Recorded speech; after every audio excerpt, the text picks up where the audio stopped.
దేవుడు వేసి పాట పాడుకుందాం.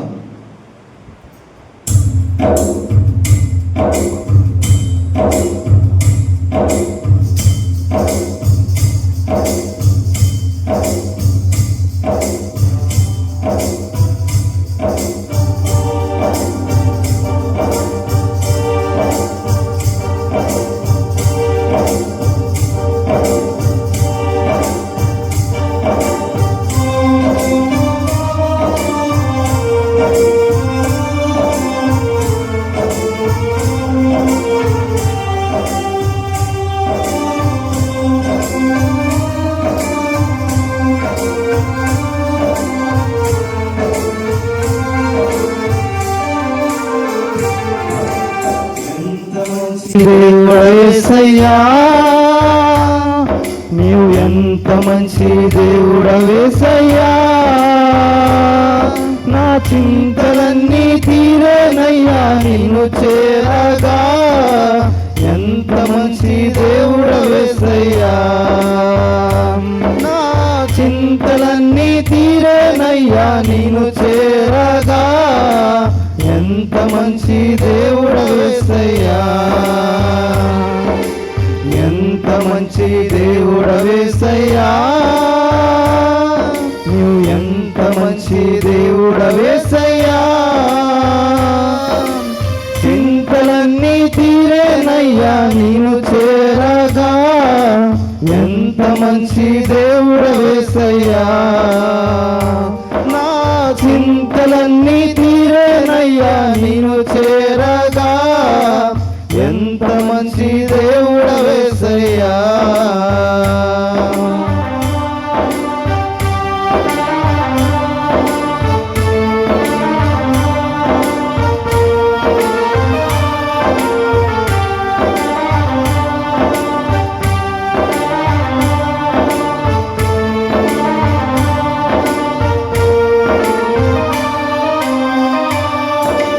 ఘోర పాపినైనా నేను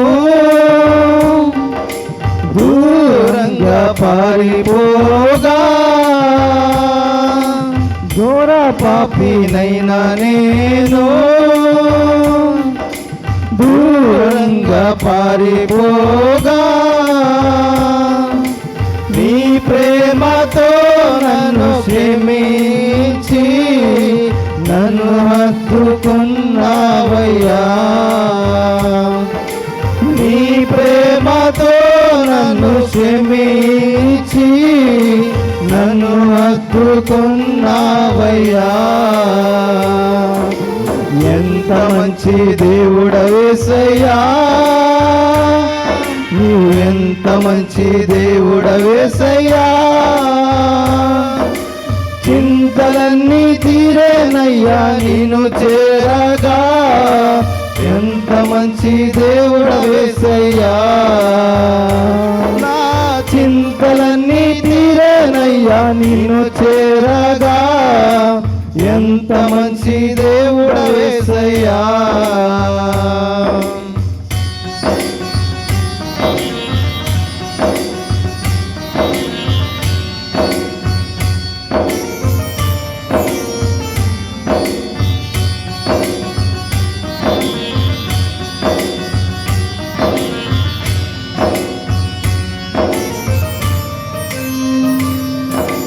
నాకున్న వారందరూ నన్ను విడచిపోయినాను. నాకున్న వారందరూ నన్ను విడచిపోయినాను. ఎన్నెన్నో ఇబ్బందులకు గురి చేసినను నన్ను నీవు విడువలేదయ్యా. ఎన్నెన్నో ఇబ్బందులకు గురి చేసినను నన్ను నీవు విడువలేదయ్యా. ఎంత మంచి దేవుడవేసయ్యా,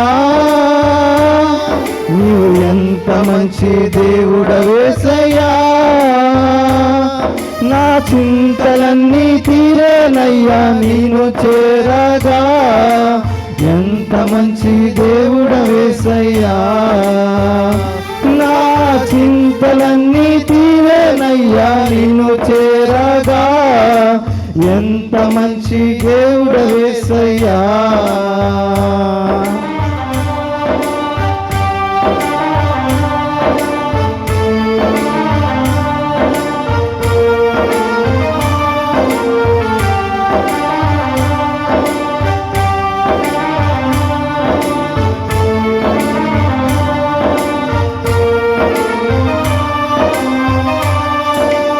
నీవు లేకుండా నేను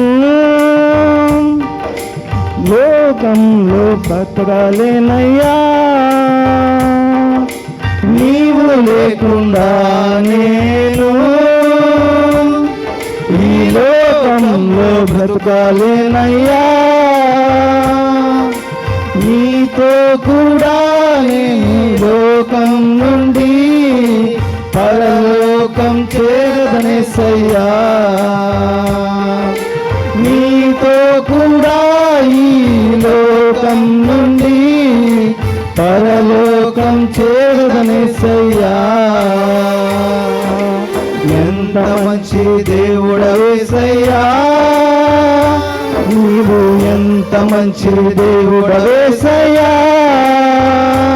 నా చింతలన్నీ తీరేనయ్యా నిన్ను చేరగా, ఎంత మంచి దేవుడవేసయ్యా. నా చింతలన్నీ తీరేనయ్యా నిన్ను చేరగా, ఎంత మంచి దేవుడవేసయ్యా. ఎంత మంచి దేవుడవేసయ్యా. నీవు ఎంత మంచి దేవుడవేసయ్యా. చింతలన్నీ తీరేనయ్యా నిన్ను చేరగా, ఎంత మంచి దేవుడవేసయ్యా. నా చింతలన్నీ తీరేనయ్యా నిన్ను చేరగా, ఎంత మంచి దేవుడవేసయ్యా. నా చింతలన్నీ తీరేనయ్యా నిన్ను చేరగా, ఎంత మంచి దేవుడవేసయ్యా. నా చింతలన్నీ తీరేనయ్యా నిన్ను చేరగా, ఎంత మంచి దేవుడవేసయ్యా.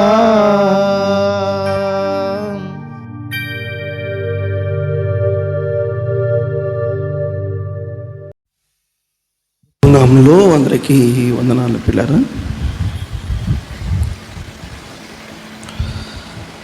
యెహోషువ గ్రంథం 6వ అధ్యాయం 12వ వచనం నుంచి కొన్ని మాటలు మనం చదువుదాం. దైవ గ్రంథములో యెహోషువ గ్రంథం 6వ అధ్యాయం 12వ వచనం నుంచి. ఉదయమున యెహోషువ లేవగా యాజకులు యెహోవా మందసమును ఎత్తుకొని మోసిరి. 7 యాజకులు పొటేలు కొమ్ము బూరలను 7 పట్టుకొని నిలువక యెహోవా మందసమునకు ముందుగా నడుచుచు బూరలు ఊదుచు వచ్చిరి. యోధులు వారికి ముందుగా నడిచిరి. దండు వెనకటి భాగం యెహోవా మందసము వెంబడించెను. యాజకులు వెళ్ళుచు బోరలు ఊదుచు వచ్చిరి. అట్లు 2వ దినమున వరకుమారు పట్టణపు చుట్టూ తిరిగి పాళెమునకు మరలా వచ్చిరి. 6 దినములు వారు అలాగ చేయిచూ వచ్చిరి. 15వ వచనం. 7వ దినమున వారు ఉదయమున చీకటితోనే లేచి 7 మార్లు ఆ ప్రకారముగానే పట్టణపు చుట్టూ తిరిగిరి. ఆ దినమున మాత్రమే వారు 7 మార్లు పట్టణపు చుట్టూ తిరిగిరి. ప్రార్థన చేద్దాం. మా ప్రేమ కలిగిన తండ్రి, మీ సంధికి నడిపించిన మమ్మల్ని అందరిని బట్టి నీకు వందనాలు. నిత్య రాజ్యములోనికి మమ్మల్ని మీరు సిద్ధపరుస్తున్న మా ప్రభువా, నీ వాక్యపు కూడికలను బట్టి కృతజ్ఞతలు చెల్లిస్తున్నాము. మీ మాటలు చదువుకున్నాము నాయన, మీ వైపు చూస్తూ ఉన్నాం. లోకానికి వర్షం ఎంతో అవసరం, అలాగే మీ రక్తం ఇచ్చి సంపాదించిన సంఘస్థులమైన మాకు వాక్య వర్షం అంతకన్నా మరి ఎక్కువ అవసరం. ఈ రాత్రి సమృద్ధి అయిన మీ వాక్య వర్షాన్ని మా హృదయములో ధారాళంగా నింపమని, తద్వారా మీరు అక్కడ కొరకు మమ్మల్ని సిద్ధపరచమని, అనేక మందికి విశ్వాసాన్ని కలిగించి మీరు మహిమ పొందమని యేసుక్రీస్తు నామములో ప్రార్థించి వేడుకుంటున్నాము తండ్రి, ఆమేన్. ప్రభునందు పిల్లలం, యెహోషువ గ్రంథం 6వ అధ్యాయం 12 నుంచి 15 వచ్చిన వరకు మనం చదువుకొని ఉన్నాం. నాయకుడైన యెహోషువ, ఆయనతో పాటుటువంటి ఇశ్రాయేలు జనాంగం అంతా, అందులో కొంచెం భాగాలుగా విభజించారు. మన మాత్రం 2 భాగాలు చేస్తున్నాం. అదేంటంటే, ఒకటి నాయకుడైన యెహోషువ, రెండవది ఇక వాళ్ళు ఎంతమంది ఉన్నా, వారు ఏ కేటగిరీలో ఉన్నా అంతా ఇశ్రాయేలీలు.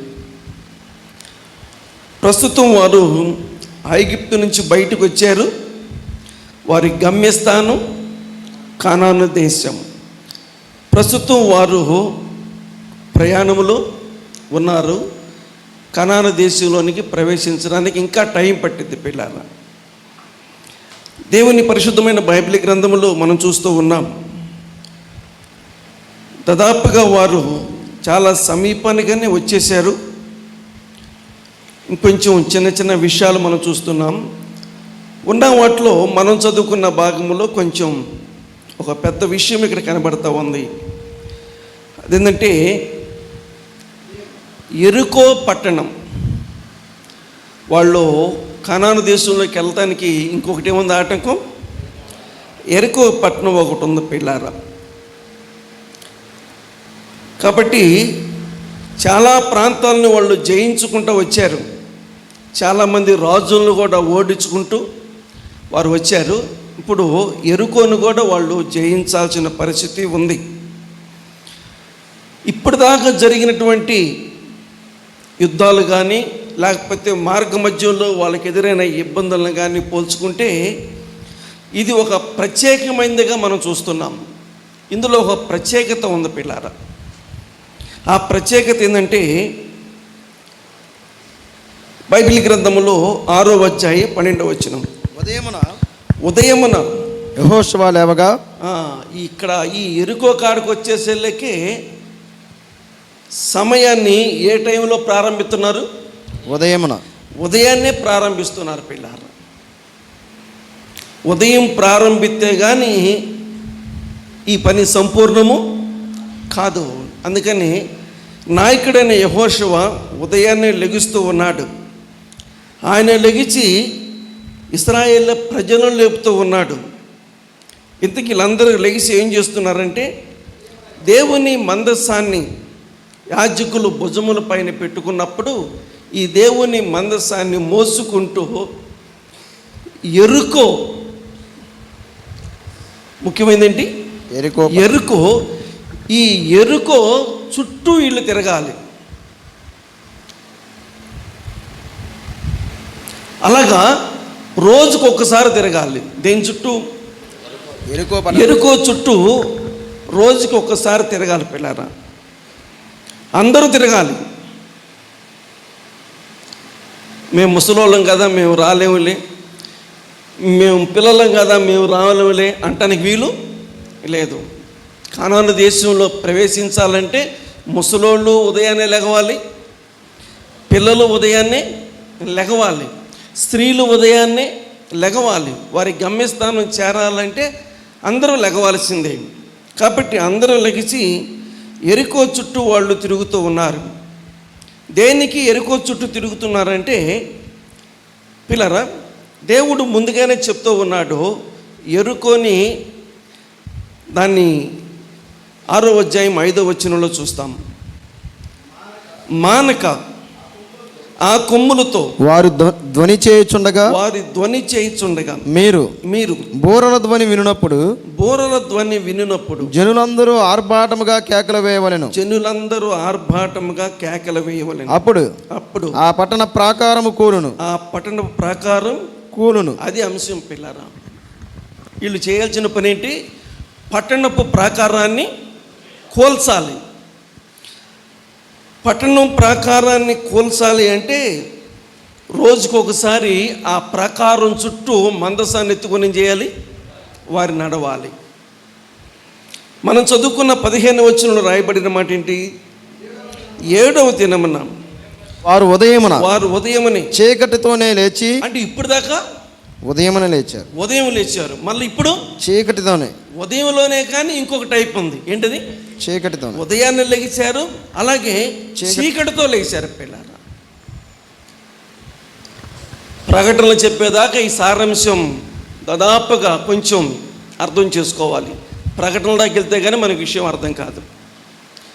కొంచెం ఆసక్తి ఉన్న వాళ్ళకి చెబుతూ ఉంటేనే అర్థమైపోయింది. రోజు ఉదయం లేకటమే ఇబ్బందికరంగా ఉంది, అవునా కదా? రోజు ఉదయం లేకటం ఇబ్బందికరంగా ఉంది.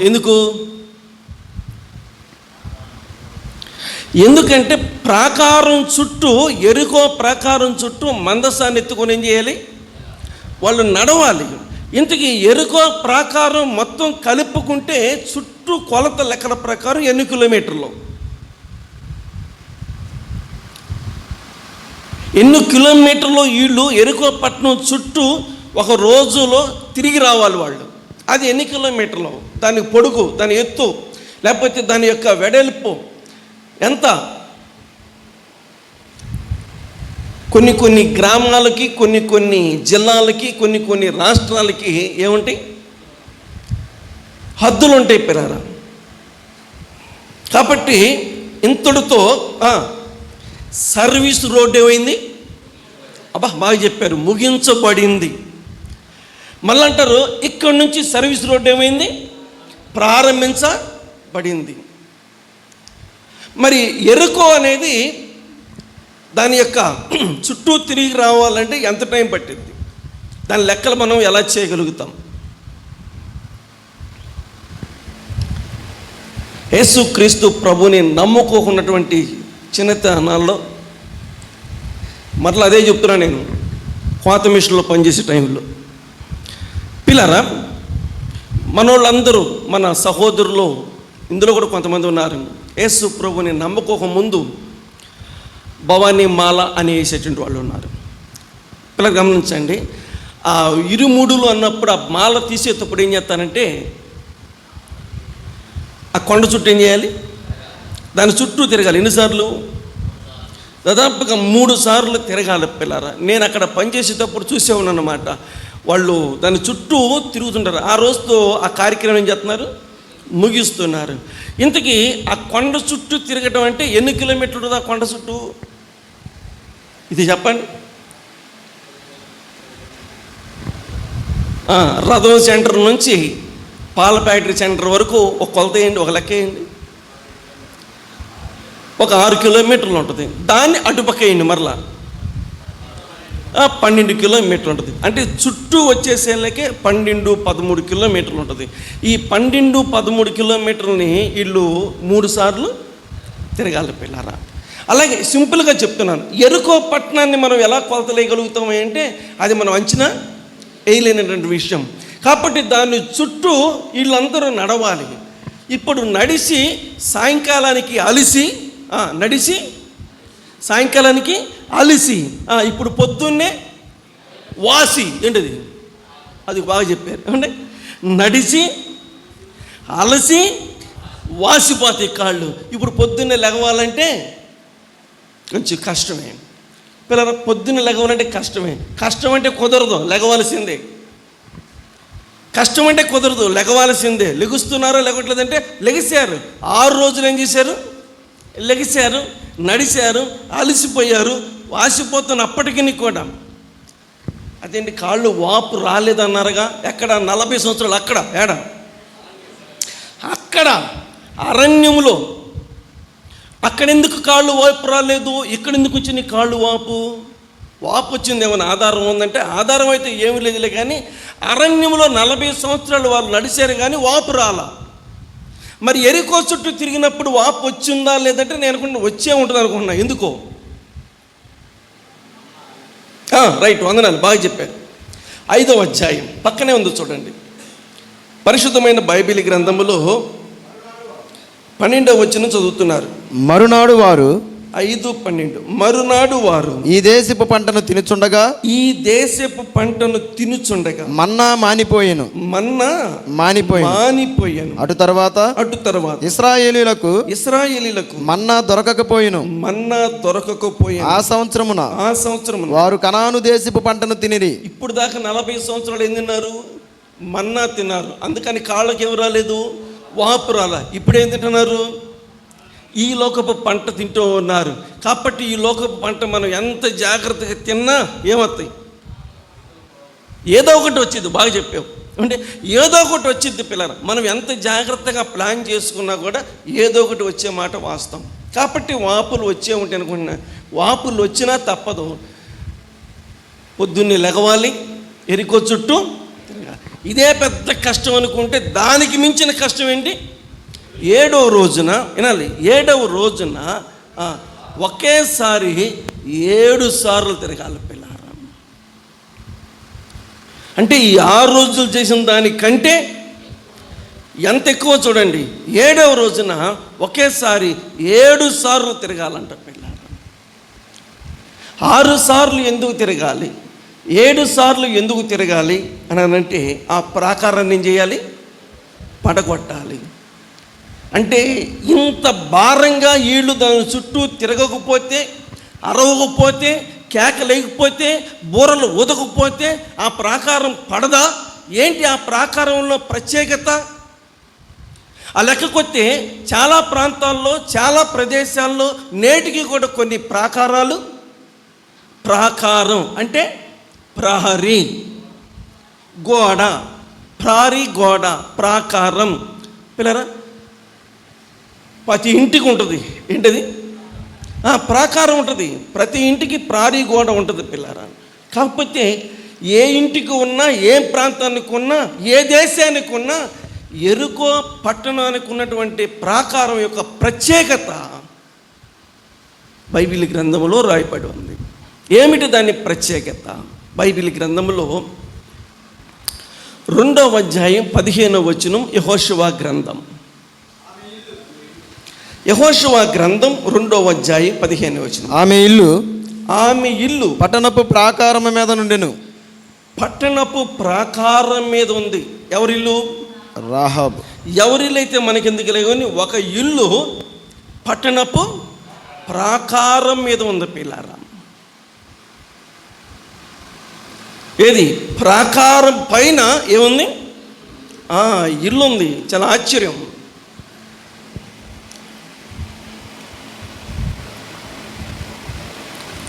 ఇల్లు ఒక మనిషి ఉండే ఇల్లా, ఇద్దరుండే ఇల్లా? ఇల్లు అది ఒక మనిషి ఉండే ఇల్లా లేకపోతే ఇద్దరుండే ఇల్లా? బైబిల్ గ్రంథములో 2:12 కనుక నేను మీకు ఉపకారం చేసి తిను కనుక మీరును నా తండ్రి ఇంటికి ఉపకారము చేసి నాకు నిజమైన ఆనవాలు ఇచ్చి నా తండ్రియు నా తల్లియు, మీరు లెక్కెత్తే మంచిది అనుకుంటున్నా, నా తండ్రియు నా తండ్రి, నా తల్లియు నా తల్లి, నా అన్నదమ్ములు నా అక్క చెల్లెండ్రును. ఇంతకు అన్నదమ్ములు ఎంతమంది? నువ్వు చదువుతున్నావు, నువ్వు చెప్పు. మీరు ఎంతమంది అయ్యా? మేమిద్దరం. వాళ్ళిద్దరు అంట విన్నారు కదండి. అట్లా లెక్కేసుకోండి. వాళ్ళ అన్నదమ్ములు 2. ఇంకా నా అక్క చెల్లెండ్రును. అక్క చెల్లెండి వీళ్ళు ఎంతమంది? మీరు చెప్పండి. మీరు ఎంతమంది? మీరు 2. అట్లాగా కనీసం ఇంటికి 2కి తక్కువ లేరు. నా అన్నదమ్ములను, నా అక్క చెల్లెండ్రను, నా అక్క చెల్లెలను, వారికి కలిగి ఉన్న వారందరూ, వారికి కలిగి ఉన్న వారందరూ చావకుండా. ఎంతమంది వచ్చారు? ఆ ఇంట్లో ఎంతమంది ఉంటారు? ఇంతమంది ఉంటారు ఆ ఇంట్లో. పిల్ల రోజు లేకపోయినా ఈరోజు మాత్రం ఆ ఇంట్లో ఇంతమంది ఉన్నారు. రోజు ఎవరింట్లో వాళ్ళు ఉన్నా ఈరోజు మాత్రం వీళ్ళందరూ ఆ ఇంట్లో ఉన్నారు, ఉండాలి. వీళ్ళందరూ ఆ ఇంట్లో ఉంటేనే తప్ప వీళ్ళేమెవరు బతకరు. వీళ్ళు బతకాలంటే ఏం చేయాలి? ఆ ఇంట్లో ఉండాలి. ఏ ఇంట్లో ఉండాలి? పట్టణపు ప్రాకారం మీద ఎవరి ఇల్లు అయితే ఉందో ఆ ఇంట్లోనే ఉండాలి. రాహాబు ఉండాలి, వాళ్ళ అమ్మ ఉండాలి, వాళ్ళ నాన్న ఉండాలి, వాళ్ళ అన్నతమ్ములు ఉండాలి, వాళ్ళ అక్క చెల్లెళ్ళు ఉండాలి, వాళ్ళకి కలిగిన సంతానం అంతా ఉండాలి. చిన్న ఇల్లా పెద్ద ఇల్లా చెప్పాలి? చిన్న ఇల్లా పెద్ద ఇల్లా? పిల్లరా,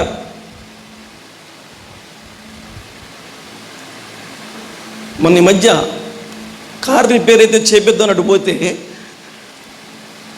పోలీస్ ఆఫీసర్ ఉన్నటువంటి ప్రాంతంలో చిన్న మెట్లు ఒకటి కట్టి పైన ఒక చిన్నది ఒకటి ఏర్పాటు చేశారు. అందులో ఒక చిన్న ఫ్యాన్ పెట్టి ఒక మనిషిని పెట్టారు అక్కడ. ఎవరైనా ఒక పోలీస్ ఆఫీసర్ని పిల్లరా అంత పరిరక్షణ చేయటం కోసం ఆ పైన చిన్న గది ఒకటి పెట్టి అందులో పెట్టారు. ఖచ్చితంగా ఒక మనిషి మాత్రమే పడతాడు. ఆ మనిషికి ఫ్యాను, ఆ మనిషికి లైటు అక్కడ ఏర్పాటు చేశారు పిల్లరా. అది చాలా చిన్నది, ఇది చాలా పెద్దది. ఎందుకు ఇదంతా చెప్పానంటే ఇంతమంది ఉండగలిగారంటే ఇల్లు పెద్దది పిల్లరా. ఆ ప్రాకారం గమనించాలి. అంతమందిని ఇంట్లో నివసించగలిగిందంటే ప్రాకారం సైజు ఎంత ఉంటుందంటారు? ఎరికో పట్టణం యొక్క ప్రాకారం సైజు ఎంత ఉంటుంది? ఒక ఇల్లు పైన నివసించగలిగేంత ప్రాకారం ఉంది. ఈ టైపులో ఒక మూలన కాదు, 4 పక్కల కూడా ఇదే కొలత, 4 పక్కల కూడా ఇదే కొలత. అందుకని అన్ని ప్రాంతాలకున్న ప్రాకారం వేరు, ఎరుకో పట్టణానికున్న ప్రాకారం వేరు పిల్లరా. అందుకని ఉదయాన్నే లెగవాలి. అందుకని ఊరు చుట్టూ, పట్టణం చుట్టూ ఒకసారి తిరగాలి. దానికోసమే రోజు లెగిసేదానికన్నా ఇంకా చీకటితోనే ఏం చేయాలి? లెగవాలి. ఇంకొక మాట ఉంది అక్కడ, అదేంటంటే 2వ అధ్యాయం 15 వచనం యెహోషువ గ్రంథం. ఆమె ఇల్లు పట్టణపు ప్రాకారం మీద ఉండెను. ఆమె ప్రాకారము మీద నివసించున్నది గనుక త్రాడు వేసి కిటికీ ద్వారా వారిని దించాను. ఎలేడుపు ఉంది. తర్వాత ఏ చదివారుగా పిల్లలు, ఎత్తు కూడా ఉంది. తాడు వేసి తాడు ద్వారా వేగు చూస్తాకు వచ్చిన వాళ్ళు ఏం చేశారు? కిందకి దించాను. అంటే ఎంత ఎడల్పు ఉందో చూడండి. అలాగే ఎత్తు కూడా చాలా ఎత్తుగానే ఉంది పిల్లరా. ప్రాకారం ఏ ప్రాకారం? ఎరుకో ప్రాకారం పిల్లరా. మనము కానీ బకెట్ వేసి బావిలోనికి దించినట్టుగా ఉంది అక్కడ. ఒక చాంతాడు ద్వారా కిందకి నీళ్ళ కోసం మనం దించినట్టుగా ఉంది పిల్లరా. అంత పెద్ద ప్రాకారం ఎరికో ప్రాకారం. ప్రాకారాలు కొన్ని ఉండే బైబిల్లో. ఎలా ఉంటాయంటే ప్రాకారాలు, రాజుల 2వ గ్రంథం 6వ అధ్యాయం 26వ వచనం ఒక ప్రాకారం చూడండి. అంతటా ఇశ్రాయేలు రాజు, రాజుల 2వ గ్రంథం 6వ అధ్యాయం 26వ వచనం. అంతటా ఇశ్రాయేలు రాజు పట్టణపు ప్రాకారము మీద సంచారము చేయగా, పట్టణపు ప్రాకారం మీద ఏం చేస్తున్నాడు? సంచారము చేయగా. అంటే ఇప్పుడు ఎరుకో పట్టణాన్ని పోల్చుకుంటే ఈ ప్రాకారం అంతేనా? ఇంకంతకన్నా ఏమైనా చేయగలుగుతారు ఆ ప్రాకారం మీద? అంతే, నడవడం అంతే. అంటే ఎరుకో పట్టణాన్ని పోల్చుకుంటే యెరూషలేము చుట్టూ ఉన్న ప్రాకారం, ఇశ్రాయేల్ రాజు సంచరిస్తున్న ప్రాకారం ఎలాగుంది? అది ఆయన చదివి రాసుకుంటూ ఉంటాడు. తర్వాత అర్థం ఏంటంటే నేను రాసుకుంటూ ఉంటాను, మీరు సమాధానం చెప్పండి అని అర్థం. మీరు రెడీగా ఉండండి ఏం చేయడానికి, సమాధానం చెప్పండి. ఆయన చదివి వదిలేస్తాడు. ఇప్పుడు చెప్పండి పిల్లల, ఈ ప్రాకారం మనిషి నడవటానికే పనికొచ్చింది తప్ప ఈ రకంగా ఇళ్ళు కట్టుకొని ఉండడానికి పనికి నివాసం చేయడానికి సరిపోయేది కాదు పిల్లారా. ఎరుకో పట్టణాన్ని పోల్చుకుంటే ఈ ప్రాకారం ఇది దాదాపుగా చాలా చిన్న సైజు, ఇది చాలా చిన్న సైజు పిల్లారా. అందుకని ఇందాకే చెప్పాను, చాలా ప్రాంతాల్లో ప్రాకారాలు ఉన్నాయి, కానీ ఎరుకో పట్టణం ప్రాకారం ప్రత్యేకమైన ప్రాకారం. ఇశ్రాయేలు రాజు దాని మీద సంచారం చేసుకుంటూ నడుచుకుంటూ వెళుతున్నాడు పిల్లారా. ఇంకొక ప్రాకారం ఉంది బైబిల్ గ్రంథంలో, ఈ ప్రాకారమే, ఇంకొకటేం కాదు, ఈ ప్రాకారమే. దాని యొక్క వివరణ దినవృత్తాంతాల 2వ గ్రంథం 36వ అధ్యాయం 19వ వచనం చదువుతాం.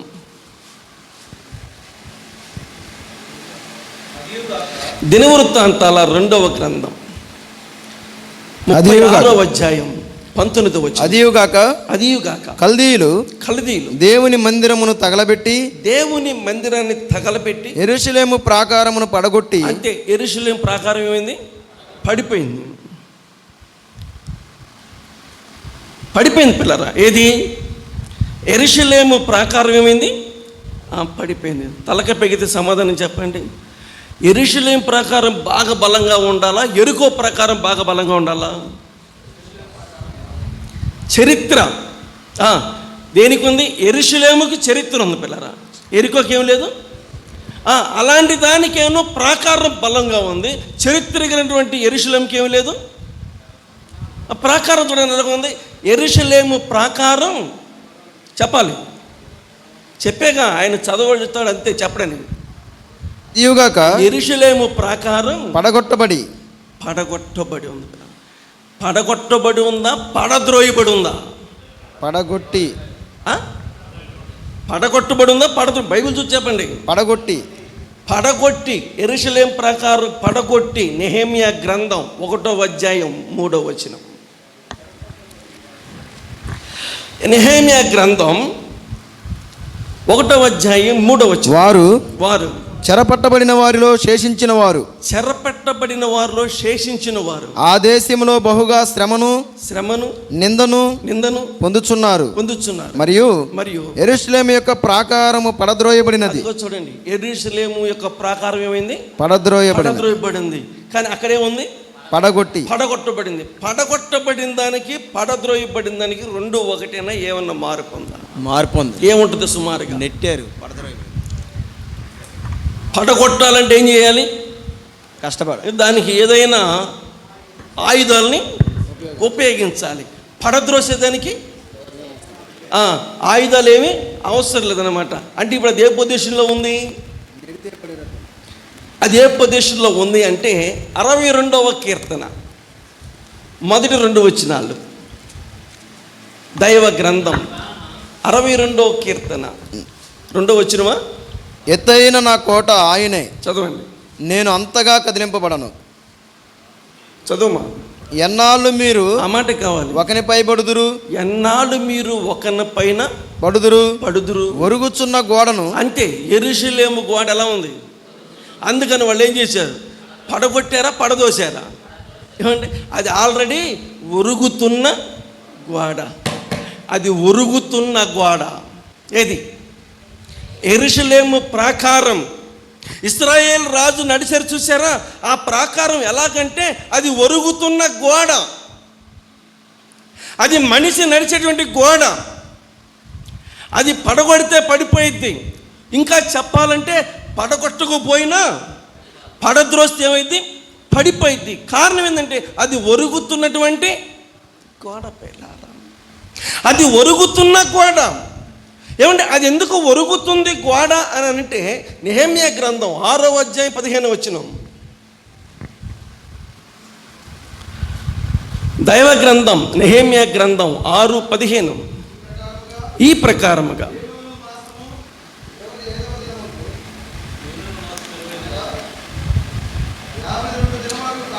52 దినాలకి ప్రాకారం ఏం చేశారు? కట్టుబడేశారు అంతే పిల్లారా. కేవలము 52 రోజులకి యెరూషలేము ప్రాకారం ఏమైంది? ఇది ఇప్పుడు గొప్పదందామా, చాలా తేలికపాటిదందామా? 52 రోజులు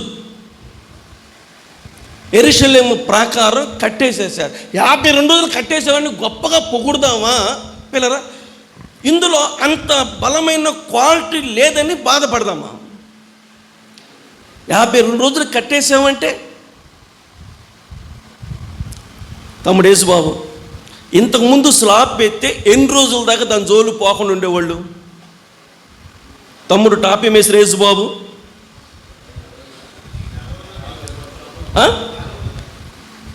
ఇప్పుడు తమ్ముడు ఇజ్రాయేల్ రాజు గారు స్లాబ్ వేసిన తర్వాత ఎన్ని రోజులు సెంటరింగ్ తీసేయాలి?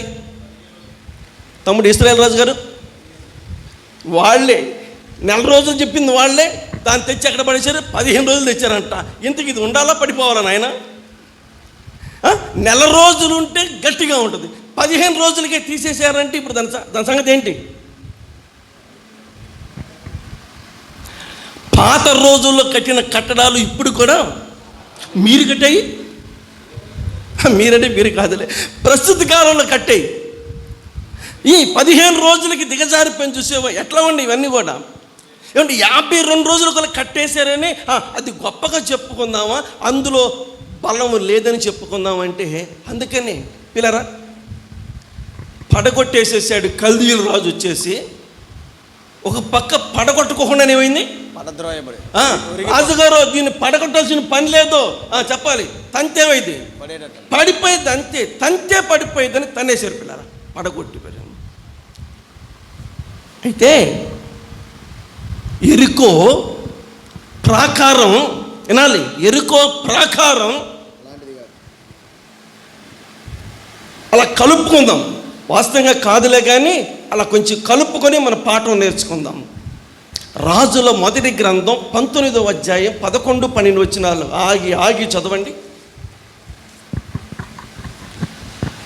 రాజుల మొదటి గ్రంథం 19, 11. అందుకైన నీవు పోయి పర్వతము మీద చదువు యెహోవా సముఖమందు నిలిచి ఉండమని సెలవిచ్చెను.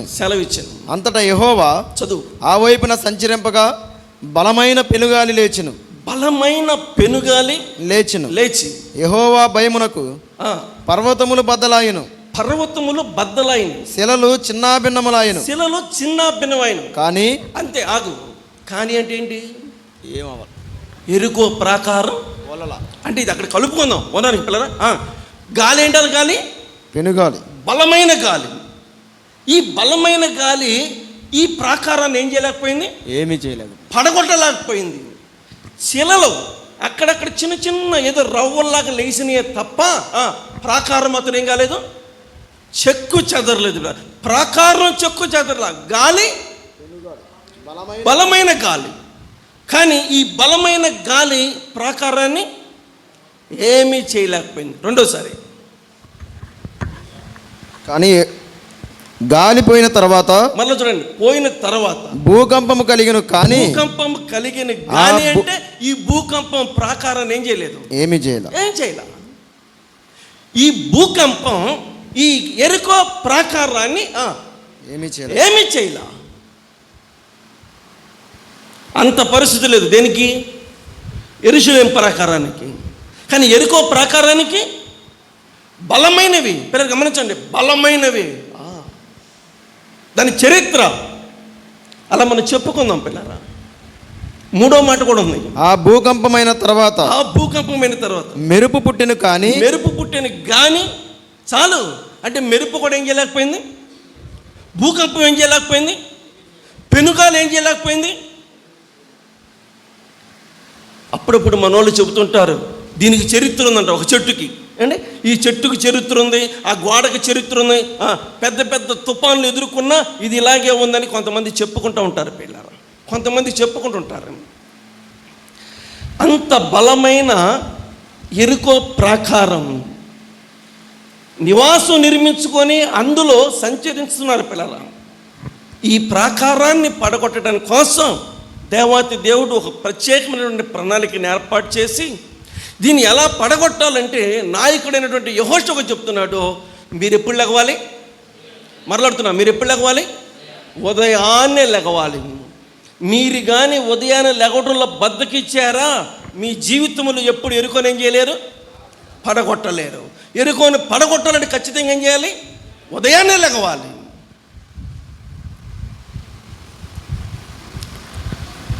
అంటే ఎరుకో పట్టణానికి ఇంత ప్రత్యేకత ఉంది కాబట్టే యెహోషువ గ్రంథం 2వ అధ్యాయం 1వ వచనం. యెహోషువ గ్రంథం 2వ అధ్యాయం 1వ వచనం. నూను కుమారుడైన యెహోషువ వేగుల వారైన ఇద్దరు మనుషులను పిలిపించి మీరు పోయి ఆ దేశమును ముఖ్యముగా. ఆ మాట చూసారా? ఏంది ముఖ్యం? ఎరుకో. ఏది ముఖ్యం? ఎరుకో ముఖ్యం. అంటే మిగతా అన్ని ముఖ్యం కాదా? ఇప్పుడు జరిగినవన్నీ ముఖ్యం కాదా? ఇంకా జరగాల్సినవి ముఖ్యం కాదా? ఆ లెక్కకు వస్తే ఏది ముఖ్యం? ఎరుకోనే ముఖ్యం పిల్లరా, ఎరుకోనే ముఖ్యం. అందుకే మనోళ్ళు ఏదైనా కొంచెం ఇబ్బందికరంగా ఉందంటే దానిపైన ఏం చేస్తారు? దృష్టి పెడతా ఉంటారు. ఇది సీరియస్ కండిషన్ అంటే జూనియర్లు చేస్తారా ఆపరేషన్, సీనియర్లు చేస్తారా? సీరియస్ లేకపోతే ఎవరు చేస్తారు? ఇక మనం అయిపోయేవి ఆడుకుంటారు మనల్ని ఎవరు? ఇక మనల్ని ఆడుకుంటారు పిల్లలు. ఎందుకంటే ఇది సీరియస్ కండిషన్ కాదుగా, జూనియర్లు మన మీద ప్రయోగాలు చేస్తూ ఉంటారు. అదే సీరియస్ అనుకోండి, అప్పుడు ఎవరు వస్తారు? సీనియర్లు వచ్చేస్తారు పిల్లరా. అర్థమవుతుందండి? అది ముఖ్యమైన పట్టణం. యెహోషువ దానిపైన దృష్టి పెట్టాడు. దేవుడు కూడా దాని విషయంలో మీరు ఉదయాన్నే లేకమని చెబుతూ ఉన్నారు పిల్లారా. మరి వీళ్ళు ఉదయాన్నే లెగిశారు, 6 రోజుల చుట్టూ తిరిగారు. 7వ రోజున వచ్చింది. ఇంకా ఉదయాన్నే ఎప్పుడు లెగిశారు? చీకటితోనే లెగిశారు పిల్లారా. మరి వీళ్ళు ఇంత ప్రయాసపడితే అది పడిపోయిందా పడలేదా అంటే 6వ అధ్యాయం 20-21 వచ్చి యాజకులు బూరల ఊదగా. యెహోషువ గ్రంథం 6వ అధ్యాయం 20-21 వచ్చినాలు. యాజకులు బూరల ఊదగా ప్రజలు కేకలు వేసిరి.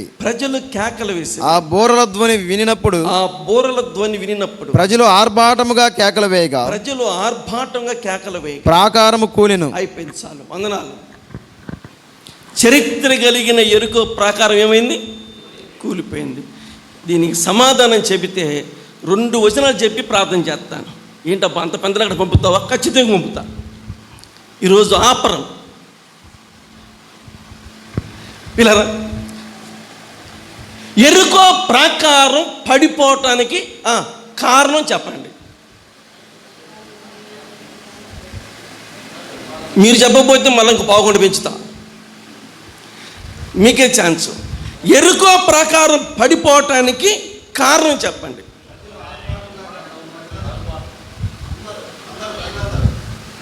ఏంది అందరూ ఏం చేశారు? మీరేమంటారు? రైట్, ఇది కరెక్ట్. కేకలు కాదు, అరుపులు కాదు, పెడబొబ్బులు కాదు. అంటే ఉదయాన్నే లెగిచి వీళ్ళు ఉదయాన్నే లెగటం ద్వారా దేవుడు అక్కడ కార్యాన్ని చేశాడు. వాళ్ళ కేకలు కాదు. అయితే బైబిల్ ప్రకారం కేకలని మనం చెప్తున్నాం, కానీ కేకలు ముఖ్యం కాదు. ఏది ముఖ్యం? ఉదయాన్నే లెగటం ముఖ్యం. ఈ ఉదయాన్నే లెగటం ద్వారా దేవుడు వాళ్ళ చేతికి ఏమిచ్చాడు? ఎరుకో ప్రాకారాన్ని ఇచ్చాడు పిల్లలు.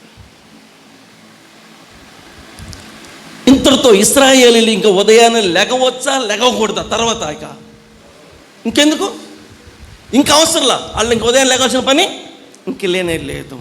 ఇశ్రాయేలీయులు ఉదయాన్నే లెగవలసిన అవసరం లేదు. కానీ ఇక నెక్స్ట్ ఇశ్రాయేలు ఎవరు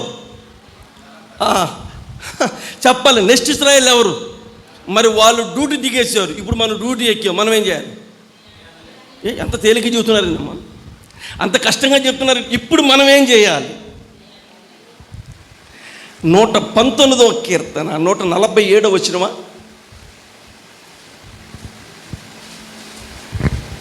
వారక మునిపే. రైట్, ఆ మాట పిల్లరా. 119వ కీర్తన బైబిల్ గ్రంథములో 147వ వచనంలో చదువుతున్నారు. తెల్లవారక మునిపే అంటే ఇంకా చీకటిగా ఉన్నప్పుడే. తెల్లవారక మునిపే అంటే ఏంటి అర్థం? ఇంకా చీకటిగా ఉన్నప్పుడే. అంటే వాళ్ళు చేసిన పని ఏం చేయాలి? మనం కూడా చేయాలి. వాళ్ళు చేసిన పని మనం ఎందుకు చేయాలి? ఎరుకో ప్రాకారాన్ని గురించిన పరిస్థితి వాళ్ళకి కదా అన్నట్టే, వాళ్ళకి ఆ ప్రాకారం, మనకు ఒక ప్రాకారం ఉంది. మనకు ఒక ప్రాకారం ఉంది. ఈ మధ్య షాలేమ సంఘములు ఇది వైరల్ అవుతూ ఉంది. ఏమిటా ప్రాకారం అంటే ప్రకటన 21 వచ్చిన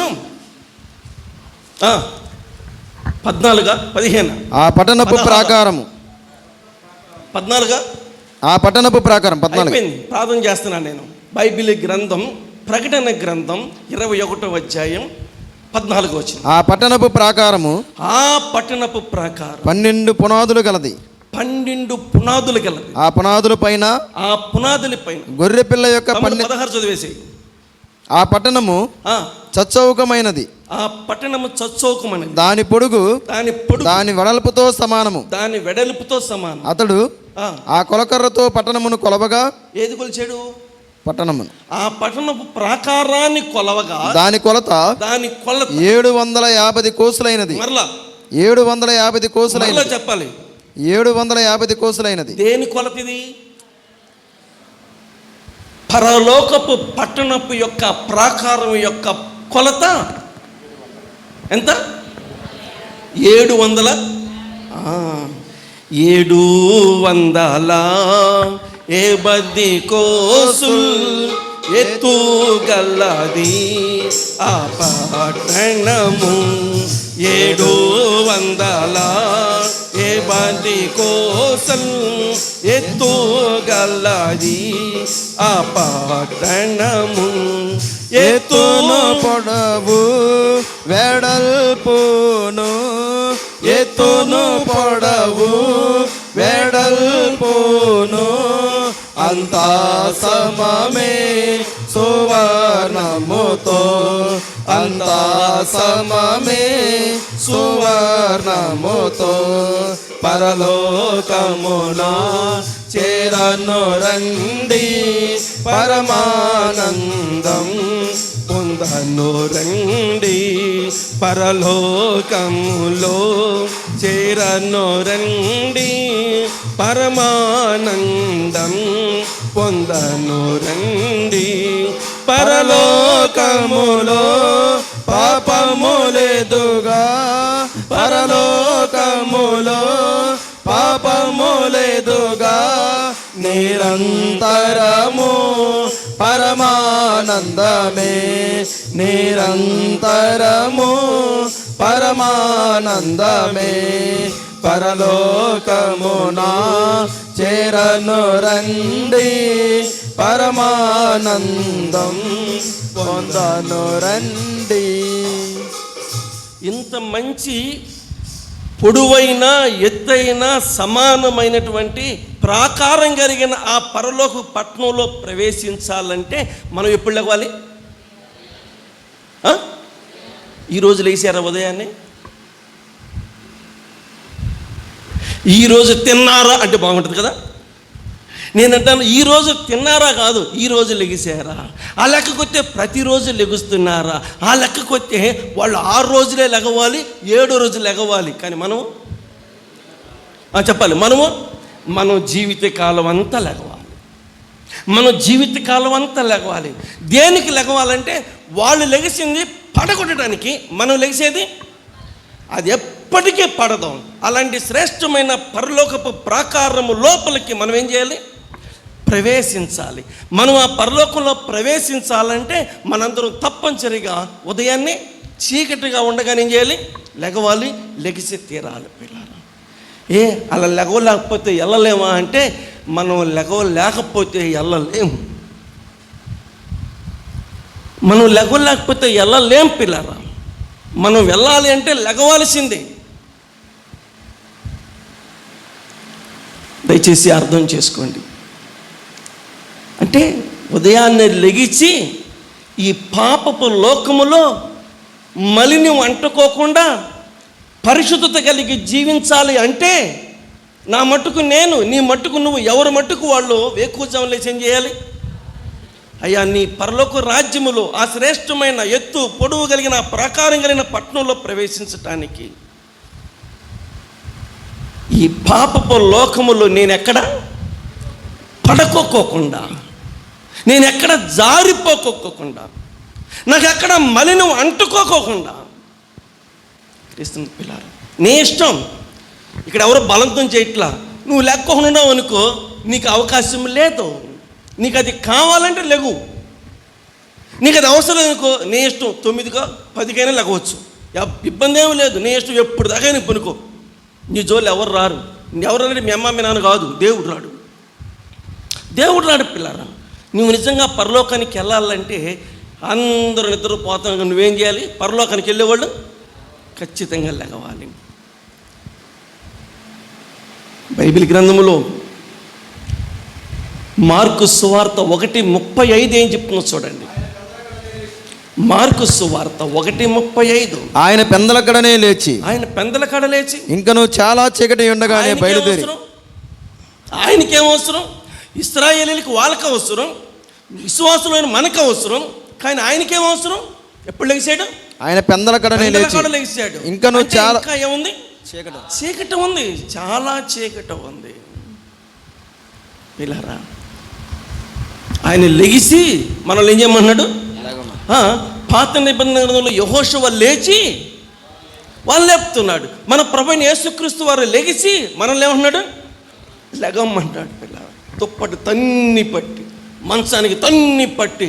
అర్థమవుతుందండి? నీ ఇష్టం. ఆ శ్రేష్టమైన పరలోకం పోగొట్టుకోవాలనుకుంటే లెగబ్బాకు. పరలోకంలో చేరాలి అంటే ఏం చేయాలి? లెగవాలి. ఎందుకు లెగవాలి అంటే, ఒకటి పిల్లరా మనం చేరటానికి లెగవాలి. రెండోది, ఇంకా మన కుటుంబంలో చేరాల్సిన వాళ్ళు వెనకబడి ఉన్నారు. ఇంకా మన కుటుంబంలో చేరాల్సిన వాళ్ళు వెనకబడి ఉన్నారు. మీకు అర్థమవుతుందండి? ప్రతి ఇంటిలో ఇంకా నమ్మవలసిన వాళ్ళు ఉన్నారు, ప్రతి ఇంటిలో నమ్మాల్సిన వాళ్ళు ఉన్నారు పిల్లారా. కాబట్టి మనము జారిపోకుండా ఉండడానికి మనం లెగవాలి. అలాగే మన వారిని కాపాడుకోవాల్సిన ఏం చేయాలి? మనం లెగవాలి. మన వారిని ఎవరు కాపాడాలి? మన వారిని మనమే కాపాడుకోవాలి. మన వారి రక్షణ కోసం మనమే లేవాలి. నీవు రేయి మొదటి జామునే లెగవాలి. మన వారి కోసం మనం లెగవాలి. మనం లెగకపోతే వాళ్ళకి విషయాలు అర్థం కాదు. వాళ్ళు లేవకముందే నువ్వు లెగిసి వాళ్ళ కోసం నువ్వు ప్రార్థన చేస్తూ ఉంటే ఏదో ఒక సమయంలో వాళ్ళ హృదయాలు కరగవచ్చు పిల్లరా. అంతేగాని వాళ్ళ కోసం మనం ఏమీ భారం లేకోకుండా ఉంటే మనమైతే వెళతామేమో, కానీ వాళ్ళు మన దేవుని రాజ్యంలో మనతో పాటు వాళ్ళు రారు. బాగా అర్థం చేసుకోండి. ఈ రాత్రికాల సమయంలో ఈ బైబిల్ ధ్యాన కుడికిలో ఇశ్రాయేలీయులు కొంతమంది వెళ్ళారా, అంతమంది వెళ్ళారా ఎరికో పట్టణాన్ని కూలి చేసి అందులోకి పిల్లరా. మనలో ఎంతమంది వెళ్తాం పరలోకానికి? అది మనందరికీ తెలుసు. ఎవరి వ్యక్తిగతానికి వాళ్ళకి తెలుసు. రండి, అందరం పరలోకానికి వెళ్ళాలి. ఆ శ్రేష్టమైన ప్రాకారం, ఆ గొప్ప ప్రాకారం మనం పాడుకుంటున్నాం కదా. రేపొద్దున కళ్ళతో ఏం చేయాలి? దాన్ని మనం చూడాలి పిల్ల. అలాగే మన వారిని కూడా చేర్చడం కోసం మనం వేకువజావని లెగుద్దాం. అలాగుంటానికి దేవుడు సహాయం చేయను గాక. ప్రకటనలో మిగతా విషయాలు చెప్తాను, కళ్ళు పోసుకోండి. మా ప్రేమ కలిగిన తండ్రి, కృపామయుడైన మా దేవానికి స్తోత్రాలు. ఎరుకో పట్టణం యొక్క ప్రత్యేకత, యెరూషలేముకు లేని ప్రత్యేకత, లోకములో ఏ ప్రాకారానికి లేని ప్రత్యేకత. దానికోసమే ఉదయాన్నే లెగవాలి. ఆఖరి రోజు ఉదయాన్నే ఇంకా చీకటితో లెగవాలి. ఇది కొంచెం ఇబ్బందికరమైన విషయం.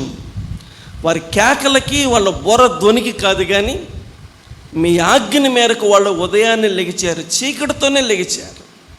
అందుకనే కార్యం అద్భుతంగా జరిగింది నాయన. నిన్ను స్తుతిస్తూ నీ కొందనాలు చెల్లిస్తున్నాం. నేటి కాలములో ఉన్న ఇశ్రాయేలీయులమైన విశ్వాసులను మేము కూడా లెగవాలి. ఆ ప్రాకారం పడగొడటానికి వాళ్ళు లేచారు. ప్రాకారం చాలా శ్రేష్టమైనటువంటి పరలోకపు పట్టణపు ప్రాకారం. దానిలో ప్రవేశించడానికి మేము లెగవాలి. అంత మాత్రమే కాదు, ఇంకా మా కుటుంబంలో అనేక మంది అలాంటి ప్రవేశానికి నోచుకోలేక ఆరని అగ్నిగుండానికే సరిపోతూ ఉన్నారు. వారి రక్షణ కోసం మేము లెగవాలి. మీ బలమైన మాటలు ఎవరునూ నిర్లక్ష్యంగా వినుకోకుండా హృదయాల్లోకి తీసుకొని వాక్య ప్రకారం జీవించి మేము వింటున్నా పాడుకుంటున్నటువంటి ఆ పరలోకంలో చేరేంత వరకు మీ కృపని దయచేయమని, ఇంకా నమ్మని వారికి రక్షణ దయచేయమని యేసుక్రీస్తు నామములో ప్రార్థన చేసి వేడుకుంటున్నాము తండ్రి. ఆమేన్.